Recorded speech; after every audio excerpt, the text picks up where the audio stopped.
High everyone, welcome to my channel Shalma cooking and tips. আশা করছি আপনারা সকলে ভালো আছেন, আমিও ভালো আছি।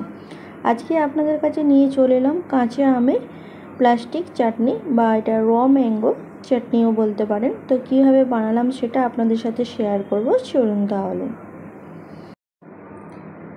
চাটনিটা বানানোর জন্য এখানে আম নিয়েছি, মিডিয়াম সাইজের দুটো আম নিয়েছি। তো প্রথমে আমের খোসাটা ছাড়িয়ে নেব। তো এখানে আমি ছুরি খুব কম ব্যবহার করি বা ইউজ করি, তো খুবই ছুরিতে কাটতে আমার খুবই ভয় লাগে, তবুও ছুরিতে সাবধানে কাটি। তারপরে ছিলার মেশিন দিয়ে আমগুলোকে প্রথমে ছিলে নিচ্ছি।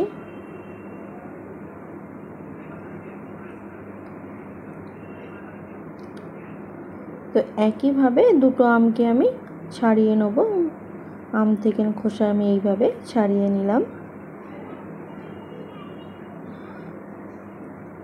এরপর আমের খোসা ছাড়ানো হয়ে গেছে, আমটাকে ভালো করে ধুয়ে নিয়েছি। এবার পিস করে নেব ছুরিতে। তো পিস করতেও আমার খুবই অসুবিধা হচ্ছে, তবু আমি ছুরিতে আমগুলো পিস করে নিচ্ছি। যেহেতু আমরা সব সময় আনাজ বলো সবজি বলো যাই কাটি বটিতে কাটি, ছুরি খুব কম ব্যবহার করি, তো খুবই সাবধানতাবশত আমি ছুরি দিয়ে আমগুলোকে পিস করে নিচ্ছি এবং সেগুলো আপনাদের দেখাচ্ছি। তো একদম সরু সরু করে আমগুলোকে পিস করে নিচ্ছি।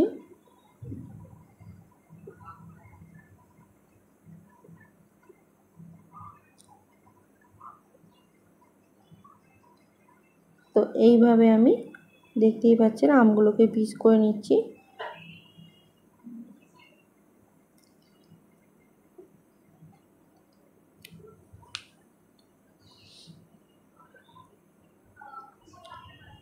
এবার যেগুলো পিস করেছিলাম তার মাঝখান থেকে প্রত্যেকটা আমের পিসগুলোকে কোনোটা 2 পিস কোনোটা 3 পিস করে নিচ্ছি পিসগুলো থেকে।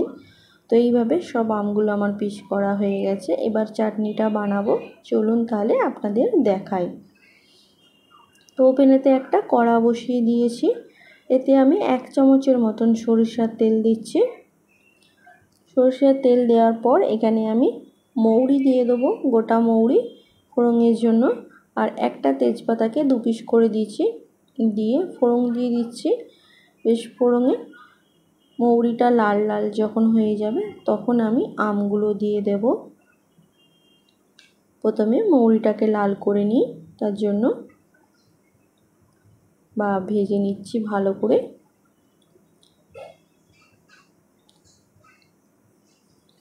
এইভাবে ভাজা হয়ে যাওয়ার পর এখানে আমি আমগুলোকে দিয়ে দিচ্ছি চাটনি বানানোর জন্য।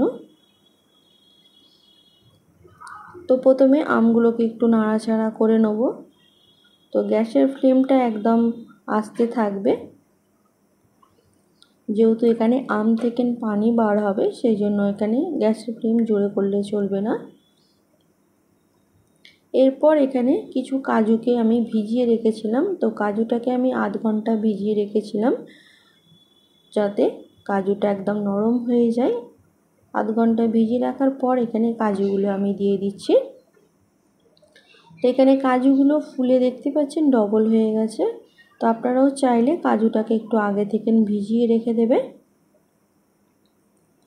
এরপর একটু নাড়াচাড়া করে নিলাম। এরপর এখানে মশলা দেব। তো এতে বেশি কিছু মশলা দেওয়ার নেই, তবুও যা দেব সেগুলো আপনাদের দেখিয়ে দিই। তো প্রথমে অল্প করে এখানে লবণ দিয়ে দিচ্ছি, আর অল্প করে হলুদের গুঁড়ো দিচ্ছি, প্রায় এটা হাফ চামচের মতন দিয়ে দিচ্ছি। এরপর 1 কাপ চিনি নিয়েছি, সেই চিনিটার মধ্যে দিয়ে দিচ্ছি। দিয়ে সবগুলোকে একসাথে মিশিয়ে একটু নাড়াচাড়া করে নেব। আমি এখানে 2টো আম দিয়ে চাটনি বানাচ্ছি, সেই অনুযায়ী সব পরিমাণগুলো আপনাদের দেখালাম। তো আপনারা যতগুলো আমের চাটনি বানাবেন বা সেই অনুযায়ী আপনারাও সেই পরিমাণ অনুযায়ী আপনারা মশলা দেবেন বা চিনি দেবেন। এরপর অল্প করে এখানে একটু পানি দিয়ে দেবো।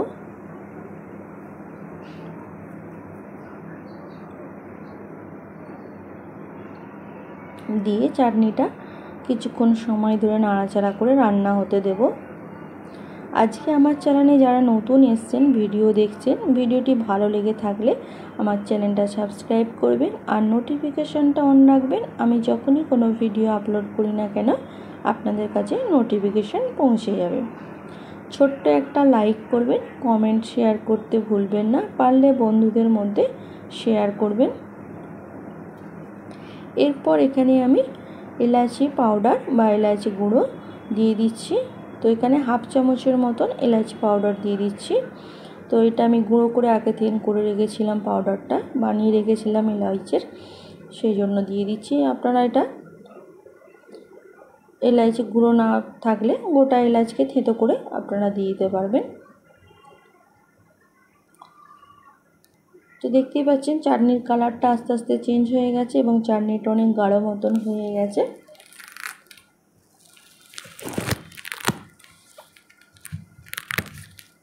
কাছ থেকে একটু দেখিয়ে দিচ্ছি চাটনিটা কেমন হয়েছে। তো এইভাবে আমি চাটনিটা বানিয়ে নিলাম। এরপর ঠান্ডা করে একটা প্লেটে সার্ভ করে আপনাদের দেখাচ্ছি।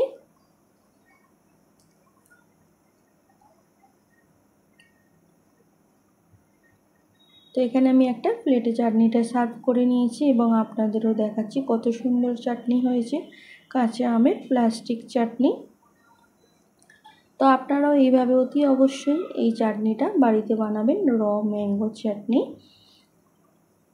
এই চাটনিটা ভাতের সাথে খেতে খুবই ভালো লাগে আর গরমকালে চাটনি তো সবারই প্রিয় হয়, সবাই খেতে ভালোবাসবে। এই চাটনিটা ভাতের সঙ্গে খেতে খুবই ভালো লাগবে, ছোট থেকে বড় থেকে সবাইকেই চাটনিটা খেতে ভালো লাগবে। অতি অবশ্যই একবার বাড়িতে বানাবেন মিষ্টি চাটনি এটা।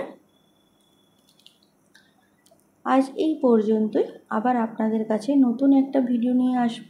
ভিডিওটি ভালো লেগে থাকলে লাইক কমেন্ট শেয়ার করতে একদম ভুলবেন না।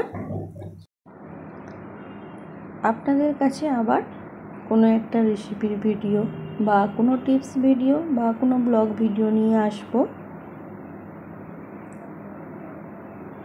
ভালো থাকবেন, সুস্থ থাকবেন, নিজেও ভালো থাকবেন, অপরকেও ভালো রাখবেন। Thanks for watching my video. Take care.